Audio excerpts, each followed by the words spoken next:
Hey friends, welcome to Everyday Hamstrings. This is a great class to revisit over and over again.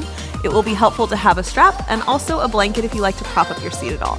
When you're ready, let's get started.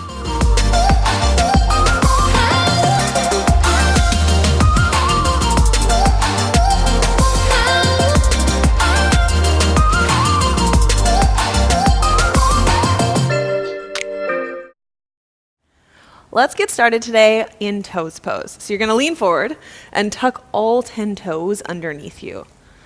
And as you start to sit your weight back, you can even flick your little pinky toe underneath to get it into the game and lean your weight on your heels. You wouldn't want to leave it behind. Wouldn't want to leave it behind. This is maybe no one's favorite pose, but it is a great way to start to open up the whole back chain of the body, right? So that fascia, that big deep line of fascia that runs all the way across the back side of the body, really starts at the soles of the feet, runs all the way up through the calves, the hamstring, through the hips, the spine, and all the way around to the top of your cranium, which is pretty wild to think that you have one sheet of connective tissue, all interconnected. Full line of the body. Full line of the body. So even though this might feel like a lot, we're doing a really good service to start to begin the chain of events to open up the backside. And I just appreciate you doing a really good service of distracting us while we sit here for an extended period of time. Right? So you can listen to me ramble. You can also count your breath, but we're going to be here for about 30 more seconds. So it might be helpful to drop your energy and your weight and your breath down a little deeper into your belly, to soften your shoulders and relax your jaw. You could even take a big inhale through your nose and then open your mouth and sigh it out. Good, one more like that. Last bit here, breathe in and open mouth, exhale. Good, start to lean forward, come onto hands and knees. Release that weight gently. Untuck your toes, and you're going to tap the tops of your feet on the ground. Just bring a little blood flow back in. Stretch out the front of the ankle, the shin, top of the foot. Roll out the calves, shake them side to side. And stay here in tabletop. So in tabletop, we're not going to be on the hands very much today, so you can always walk the wrists a little further forward in front of your shoulders so you're not weight bearing too much. And then you're going to slide your right foot back behind you, tuck the toes again, flex through the foot, and just start to pulse forward and back. So really we're just opening up the knee joint after that long sit in that deep flexion. Keep spreading through the sole of the foot, but focus a little more energy into the Achilles tendon, the calf. Just bring a little space, a little blood flow in. And don't be afraid to readjust your foot. I always like to, pop the foot off the ground just slightly. Mm-hmm. Bring the toes a little bit closer in. Yeah, you're just experimenting. Get into the calf a bit more, I think. Yeah, feel your way into it. Good, and then switch. So right knee comes down, slide the left foot back, tuck the toes, and lean a little forward and back, open up the knee joint. And again, like Patrick said, you can roll a little side to side, right? We have the inner line of the gastrocs, the outer line of the gastrocs is your calf muscles. And there's different stuff going on different sides, especially depending on your gait, how your arches are. All of the stuff that happens in your feet affects everything up the chain. In the same way that what's happening in your hips affects what's happening down the chain, it's all interconnected. So it's nice to experiment. If we always do things the same way, all we're going to do is continue to do things the same way. Yeah, gets the same result. Mm-hmm. Last couple breaths.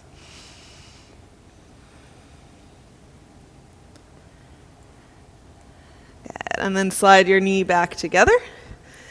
And we're going to step our right foot forward to replace your right hand. So you're going to come into a low lunge. For this one, you can scoot your left knee back a little bit and then climb your hands up onto your right thigh. Back knee stays down. You can interlace your fingers, rest them on the top of the thigh, and just lean a little forward and back. Right, so warming things up. Find a sense of buoyancy, a little bit of movement through the hips. And as you are buoyant, as you are moving through these various positions, just check in, notice what you can control, notice what you're having an ease activating, and notice what isn't really turning on. All right, so as you push the hips forward, can you feel the left glute active? Is it something that's not turning on yet? Do you feel the stretch through the front of the left hip flexor? and transferring the weight from foot to foot. So if you lean too far, right, kind of splaying way into it, you might start to feel this in your low back. Probably doesn't feel so good. And if you pull too far back, then you're probably not getting much at all. Yeah. So we want to make sure, because we're focusing on the hamstring, that this front foot is working. Press your right heel down, drag it back underneath you. It's like you're pulling the mat underneath, like you're going to put a big wrinkle in it. So this stays active even as you lean into it. But as soon as you lose that activation, we've lost the focus for what we're doing today. Last breath. Good, then start to come upright a little bit more, and I want you to really emphasize that work. So press the right heel down, pull it back underneath, roll the left hip forward, draw everything together. So you should feel the underside of your right leg, the inner right thigh, the inner left thigh drawing together, pull everything to the middle. Sit up nice and tall, drop the tailbone down, lift the front belly up, take a big breath in, take a big breath out. Good, and then fingertips to the earth, half splits. So you're going to straighten your front leg, pull Nice the hips relief. back. Yes. Flex your right foot, and your fingertips can stay on the ground. If the ground feels really far away, you can always slide 2 blocks or anything else that you have handy underneath your hands. Bring the ground up to you. So for this one, we're really thinking about pulling your right thigh bone back towards the hip socket, pull the toes back towards the kneecap, lengthen the underside, and then reach the collarbones out long. So it's okay to be up higher and have more control of what's happening in your spine, your pelvis, your hips, than needing to get all the way down and meet your chest to your thigh, because it really doesn't matter.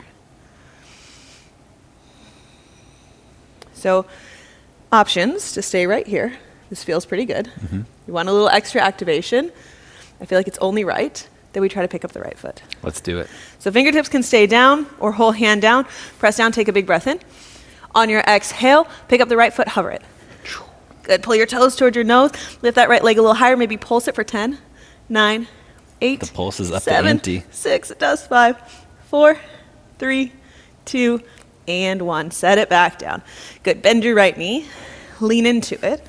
We're gonna come into a Chandrasana lunge. So your back toes stay untucked, so you're on the top of the foot. Fingertips can stay on the ground, framing your right foot. Press down into the top of the left foot. Make sure the ankle, the knee are all in line, and then start to lift your left knee off the ground.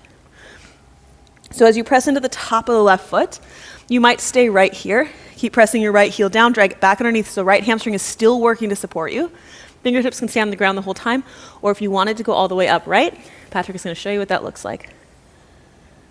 Back leg is super strong. Steady all the way. Hug the right hip into the midline, squaring it off. Last 3, last 2, and 1.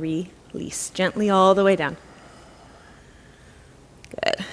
Start to tuck your back toes. You're going to come up right into an engaged splits. So we've done this shape before in some of our other classes, so maybe it's familiar.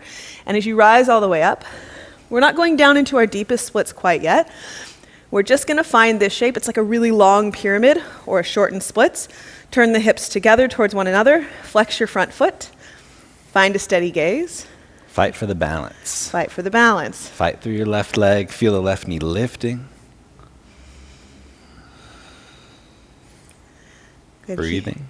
Here for 10, 9, 8, 7, 6, 5, 4, 3, 2, and 1 with control. Hands to the earth. And then round 2, options.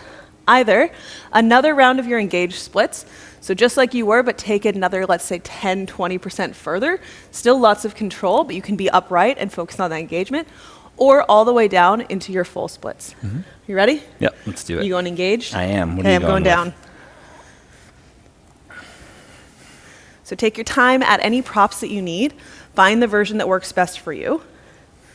Hips work towards one another. Wherever you are, stay focused, stay present, right? It's easy, especially if you have a bigger range of motion, if you drop down into the deep splits to kind of lose your focus. But let's stay clear. Let's stay in the moment. Let's stay connected to the space that we're in. At last 10, 9, 8, 7, 6, 5, 4, 3, 2, and 1. If you're upright, start to come down. If you're in the splits, you can plant your palms, tuck your back toe, and then pull your right thigh back and underneath. And slide right back, tabletop where you started. Both knees to the earth, both hands to the earth.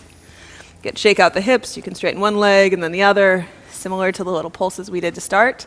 Maybe a cat-cow might be nice. Find some movement. And mad respect to you if you did 2 engaged splits in a row back to back. That was definitely no joke. Business. Yeah. It is no joke.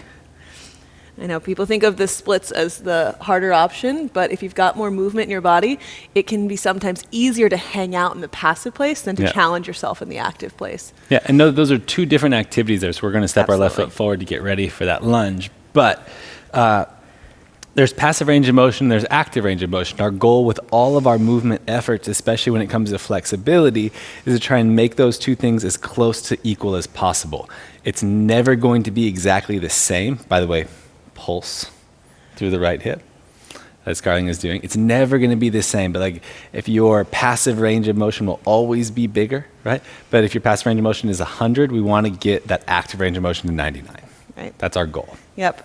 If plopping into splits is no problem, but being in an active, engaged splits is the hardest thing you've ever done, then we've got some work to do on that end. Yeah. Right? It's really just about getting to know yourself, how your body works, what you have inherently, and what maybe you can spend a little bit more time on. And that's what this is so nice to illuminate for you, is just what's in there today. Mm-hmm. Yeah. So as you sway back and forth, be mindful again of that engagement of the front leg. This time it's your left heel that pushes down and scrubs back. As you feel that hamstring sort of catch back and underneath you, you can feel it kind of hook in and support you. You can lean into it a little bit more with your right hip, drawing them towards one another, right? Preparing us for those splits later on.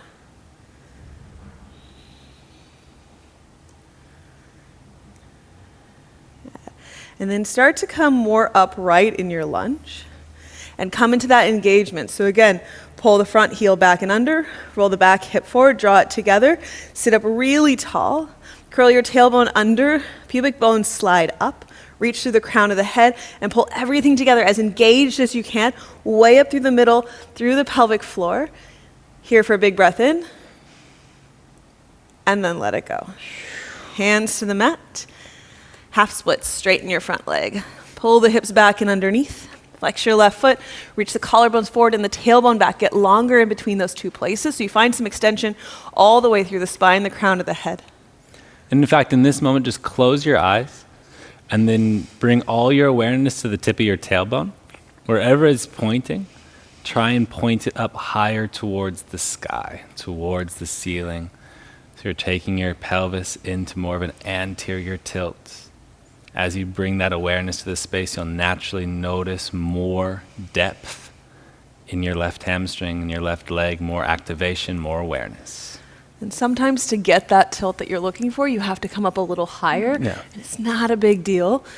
Curling all the way down sometimes just means we start to take this into our back body and all the way around the spine instead of specifically in the hamstrings, which is what we're looking for today. Yep. Not bad, just a different thing. If you have the eyes closed, open them up because it's time to pulse. It's that time. Press down through the fingertips or into your blocks or the ground. Take a big breath in. Use the strength of your exhale. Pick up the left foot, hover it. And then as you hover it, maybe it pulses for 10, 9, 8. Pull the low belly up and in. 6, 5, 4, 3, 2, and 1. Set it down. Whew. Lean forward. Chandrasana lunge. Back toes are untucked, so the tops of the foot presses down.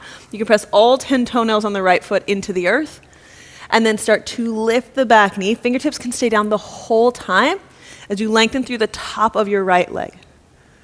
If you feel good and steady, you've got those inner thighs pulling together, you've got that strength through the pelvic floor, then maybe you work your way upright. If things feel good on your knee and the whole chain of events, if you feel a little unsteady, unsure, keep your fingertips on the ground the whole time. Good, breathing wherever you are, lengthening up through the spine, pulling that energy away from the ground. Last 3, last 2, and 1. Let it go with control. Engage splits is where we're going. So you're going to lengthen your stance out and come upright. Tuck your back toes.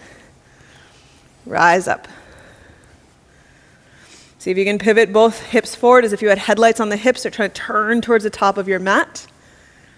Find your balance. Straighten the back leg.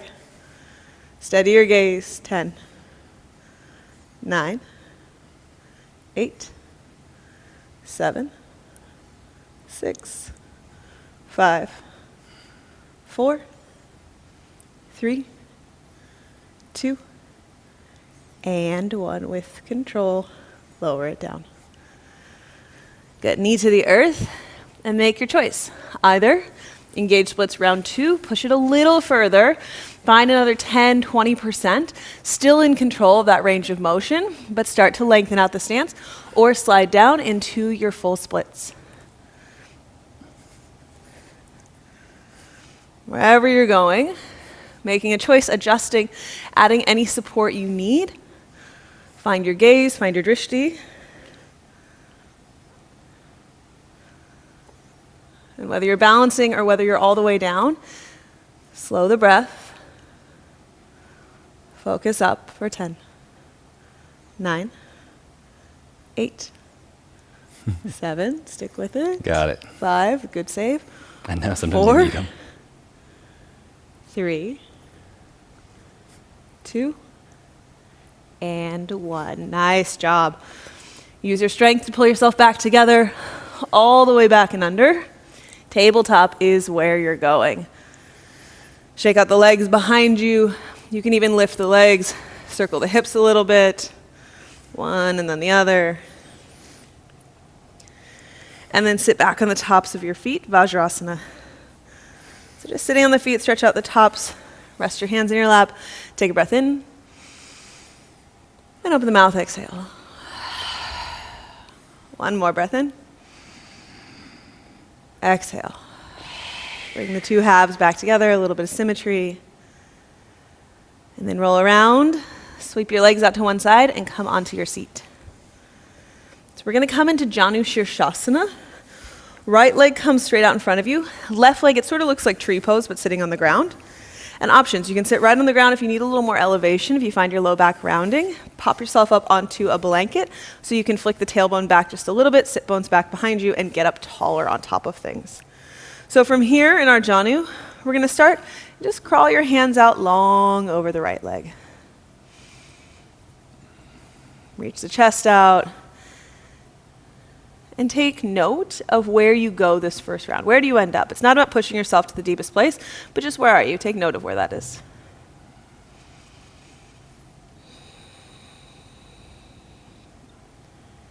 And now wherever you are, we're going to try to keep this connection between your belly, your ribs, your boobs, and your thigh, whatever is there. So whatever connection exists here, we're going to try to keep that same connection, that same angle.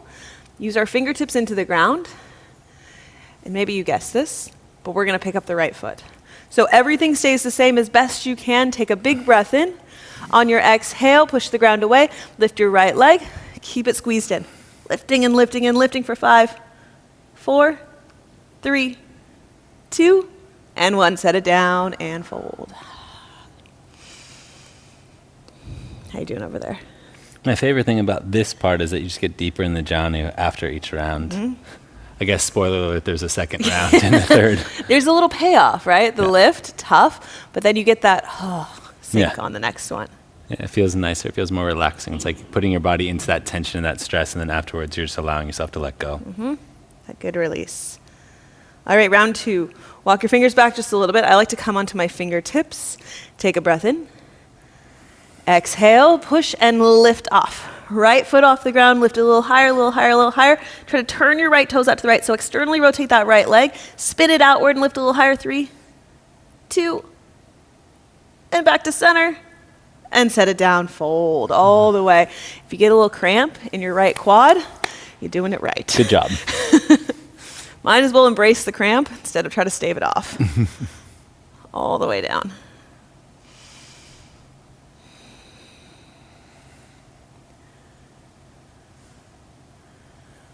We went external rotation.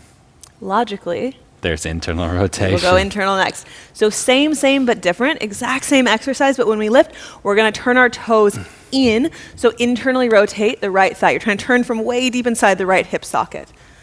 Easier said than done though. You ready? Yes. Big breath in. Exhale, lift the leg. Squeeze it up.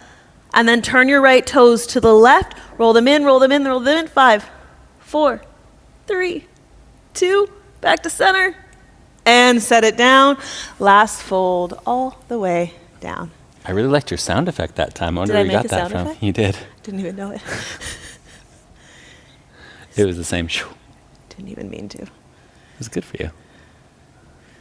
Yeah, give yourself 2 solid, easy breaths here before we switch to the other side.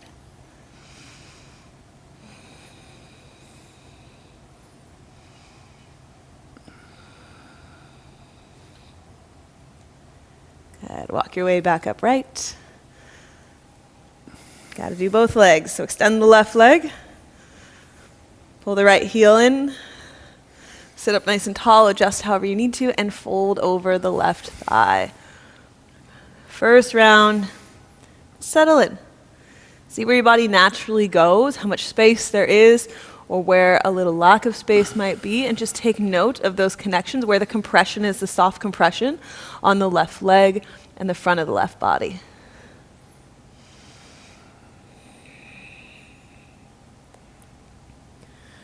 And keeping that left leg nice and strong. Press the heel down, lengthen through the underside. And when we talk about this leg lift that's about to come, you know the 3 rounds that are on the way. When we talk about the same angle, whatever part of your left rib cage is touching your left quad, we want to keep that as the foot lifts off the ground. Trying to keep the same angle rather than leaning way back just to get the foot a millimeter off the ground. We're trying to keep ourselves as close to this shape as possible. Round 1. As close as we can. Fingertips walk back. Breath in to prepare. Exhale, pick it up. Lift the left leg, squeeze it in. Good, lift it a little higher. 5, 4, 3, 2, and 1. Set it down, fold a little deeper.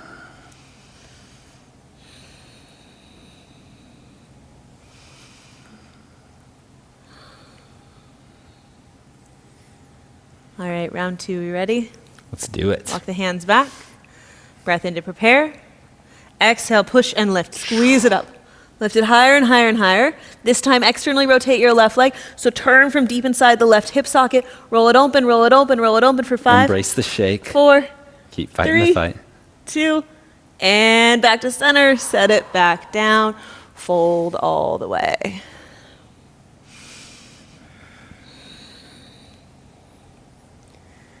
Relax your jaw if you find yourself mysteriously clenching, I like furrowing your eyebrows. I like how you put internal rotation last. It seems only fitting. It's the toughest It one. is the toughest one. All right, let's have at it. Last one. Walk the hands back a little bit. Come onto your fingertips. We're going internal this time. So the toes are going to turn to the right as you roll your whole left leg, the left thigh bone in its socket, internally rotating. Take a breath in to prepare. Exhale, push down, lift the leg up, squeeze it in, and then spin. Left toes all the way to the left. Spin them, spin them, spin them. They may not go very far. It's okay. 5, 4, 3, 2, back to center, and all the way down. Shake it out maybe, massage the left quad, and fold forward. Lengthen over your left leg. 2 solid breaths.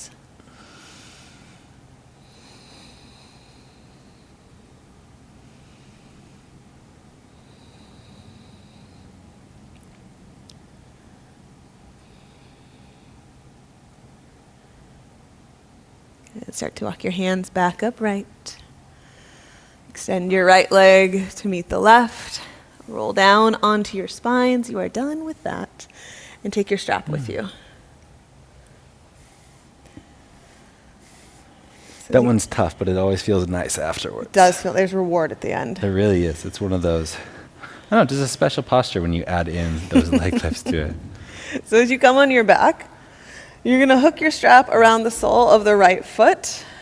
Extend the right leg, Supta Padangusthasana. And as you extend the right leg, we're not going to spend too much time up the middle, but just take a couple breaths. You can pulse a little bit if that feels good, or this can be really static and passive if that's the zone that you're in. If you have a longer strap, you could even loop this all the way around and underneath your armpits so it just holds you there. You don't even have to use your arms.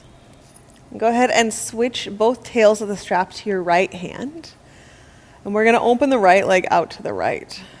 So in this B variation of this, options. You can use your right hand to keep the leg exactly where it is. Like Patrick is showing, you can also take your blanket, bolster anything that you've got, a pillow nearby, and slide it underneath your right hip so that you've got something to help support, especially if you feel like your weight is careening off to the right. So you can always add something there, prop it up, so you have to do a little less. And as you flex your right foot, I want you to emphasize the press through your right big toe. Get long through the inseam of your right leg. And curl your right butt cheek underneath and down. Hips nice and even. 2 more breaths in and out. And in and out. Good. Transfer everything back to center. Unhook the strap, right knee into your chest, give it a little squeeze, roll out the ankle, point and flex the foot. And then switch to the other side. Slide the strap as you transfer it onto the sole of your left foot. Extend your right leg. And just let this be passive at first, so you're not trying to go to the furthest place possible. Press your foot into the strap and pull back with your arms just a little bit so there's a relationship, there's some tension there, the good kind of tension. A little pulse if that feels nice. Slide the shoulders down heavy into the mat. And then we're going to shift the strap into the left hand. If you liked using your prop, you can slide it to the outer left hip. So you've got some support there as you roll and open left leg out to the left.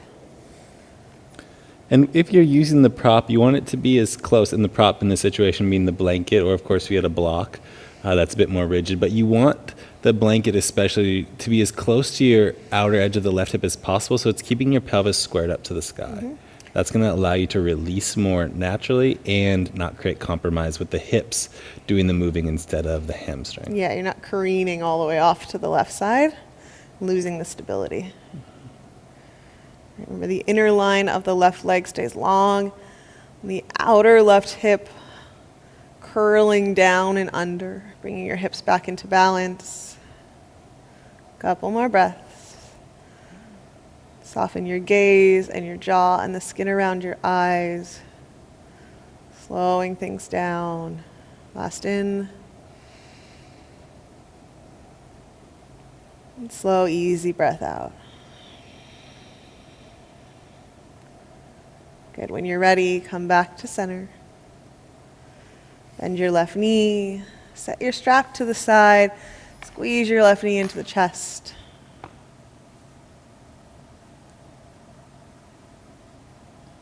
And then release both feet to the floor. You can extend the legs out long. If that feels a little taxing because your hamstrings are tired, you can always bend the knees. Rest your arms overhead. Take a big breath into the belly. And a big breath out. Let the weight of your legs soften down. Let them go. Drag that breath and that ease all the way down through your hips, through the legs and into the toes. Encourage some ease there. And stay as long as you like, resting here, balancing out the work you've done with an equal amount of rest. Making sure that you close your practice with some ease. And thank you for joining us today. We'll see you on the mat next time.